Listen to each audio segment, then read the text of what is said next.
Good day everyone, I'm HAZRIL.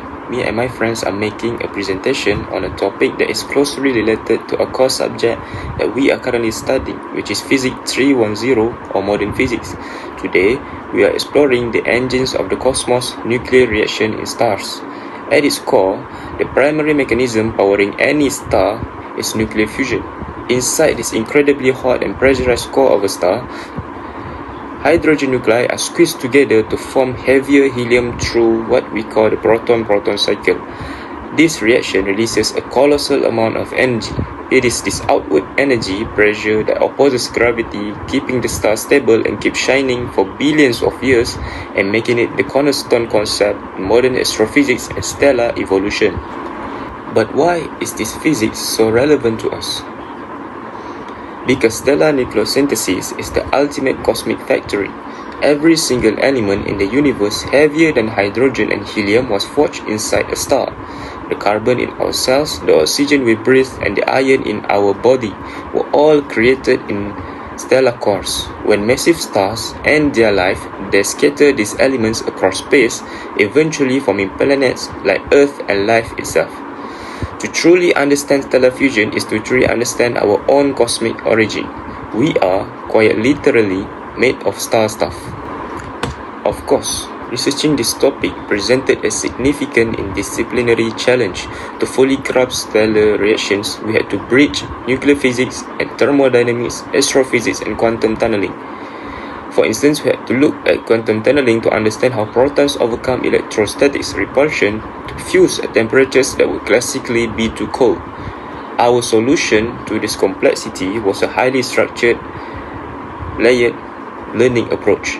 We focused first on building a strong foundation in core fusion concepts before slowly layering in the advanced math and quantum mechanics required to answer specific research questions.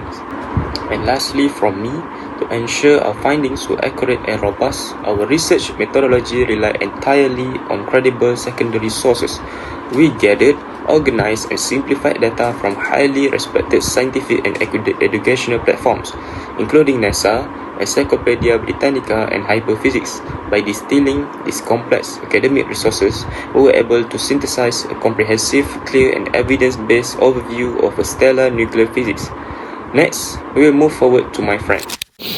Assalamualaikum warahmatullahi wabarakatuh. My name is DANIS and I will be explaining about how energy is produced in stars. Okay, so in smaller stars like the Sun, energy is produced by this reaction called proton-proton chain. So in this reaction, hydrogen nuclei, or well known as proton, will fuse together to form helium. So this fusion creates a large amount of energy. However, the total mass of the product is slightly less than the original mass of the protons. So this difference in mass is known as mass defect. So this mass defect is responsible for the energy created through this proton-proton chain. Alright, this diagram here shows how the fusion process occurs. Multiple hydrogen nuclei combine through a series of steps to eventually form a helium. During this process, energy is released in the form of radiation. Although the detailed steps are a bit more complex, the key idea is that mass is continuously being converted into energy throughout this reaction. As for larger stars, energy is produced through this process called CNO cycle. So in this process, carbon, nitrogen, and also oxygen acts as a catalyst to facilitate the fusion of hydrogen into helium. The same as before, but this time using CNO as a catalyst. So the main difference of this CNO and the previous one, proton-proton chain, is that this process requires a higher amount of energy. That's why it only occurs in larger stars. So despite every of their differences in their mechanism, both processes ultimately produce energy through nuclear fusion. Okay, now E mc squared. E is energy, m is mass, c is speed of light, which is a constant. This equation shows that energy is directly proportional to mass.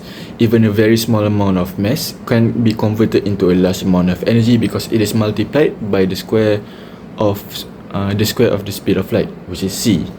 So this explains why nuclear fusion is such a powerful energy source. So last but not least, I will be explaining about their importance. So the energy produced from fusion plays a crucial role in maintaining the stability of star. Okay, so this energy creates a radiation pressure that pushes outward while gravity pushes inward due to the star's mass. Okay, so when these two forces I just mentioned are balanced, the star remains stable in a state known as hydrostatic equilibrium. If this balance is disrupted, the star may either collapse, boom, or expand uncontrollably, which... Alright, that's all from me. Thank you. What is nucleosynthesis? Nucleosynthesis is the cosmic process that creates new atomic nuclei from pre-existing nucleons, which is proton and neutrons. The first example of nucleosynthesis is the Big Bang nucleosynthesis. Shortly after Big Bang, the first simple element was found, mainly hydrogen, helium, and a small amount of lithium. The second example is stellar nucleosynthesis. Inside star, nuclear fusion reaction build heavier element. For example, star fuse hydrogen into helium that can later form oxygen and carbon. The third example is supernova nucleosynthesis. When a massive star explodes, it is called supernova. They create and scatter many of the heaviest elements into space, for example, gold and uranium. The last example is cosmic ray nucleosynthesis. High-energy particle collides with atom in the space and they produce a lighter element which is lithium, beryllium, and boron. Application in live solar energy. Solar energy comes from the nuclear fission in the sun. During fission, hydrogen atoms combine to form helium and release a huge amount of energy. This energy reaches Earth as sunlight and heat, which support photosynthesis to provide warmth and make life possible. Without fusion in the sun, there would be no solar energy and no life on Earth. ITER is International Thermonuclear Experimental Reactor. It is an international project that aims to produce energy using nuclear fusion. It produces clean energy with no carbon dioxide emission during operation. It is said to generate much less long-term radioactive waste rather than nuclear fission. It shows how humans are trying to recreate the energy-producing process of star on Earth. Have you ever wondered why and how the sun stays so hot for a billion of years? It's because of nuclear fission.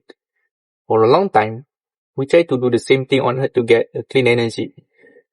Today, I will explain the cool method called initial confinement fission. Basically, we use a giant laser to create the miniature star inside the lab. The work went crazy back in 2022 when a lab called NIF in the US finally proved that it actually works. So, imagine a fuel capsule the size of peppercorn. Inside is hydrogen to make them fuse. We need to squeeze them really hard. The first one, we put this tiny pellet inside a gold cylinder and hit it with 192 super powerful laser. But the laser don't touch the fuel. They hit the gold walls, creating a buff of X-ray. So this X-ray make the outside of the capsule explode, which forced the inside to implode, kind of like a rocket pushing inwards.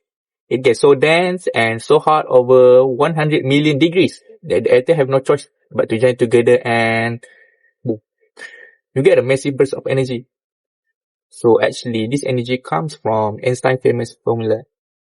A tiny bit of mass turns into a huge amount of power in 2022. They put in 2 units of laser energy and got 3 units of fusion energy back. This is called ignition. It's like spending $2 and getting $3 back. It's the first time we actually made a profit in fusion energy. Why aren't we using it yet?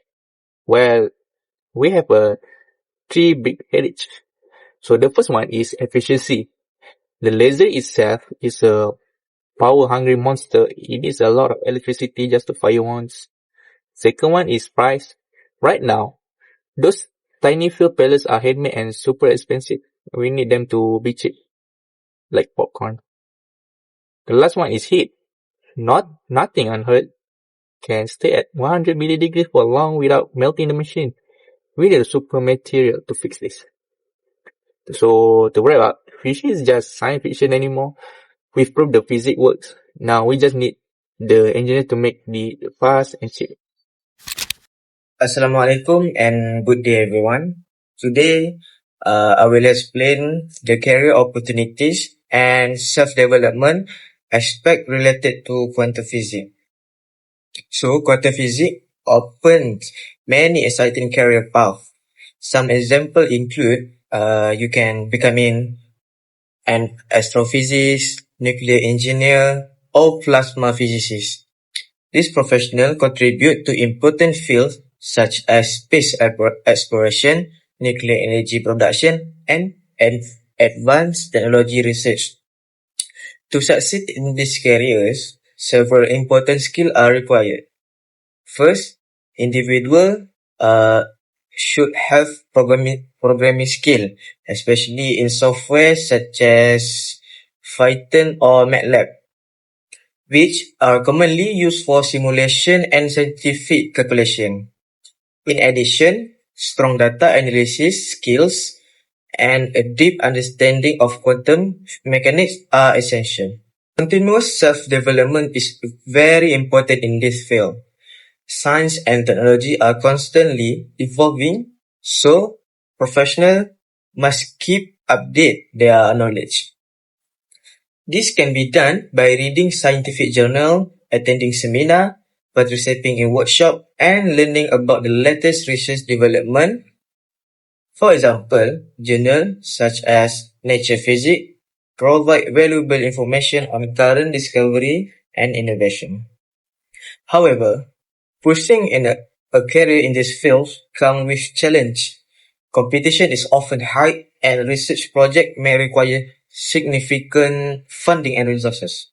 Therefore, building professional network and collaborating with organizations such as the Malaysian Nuclear Agency and international research institutions can help create more opportunities for career growth.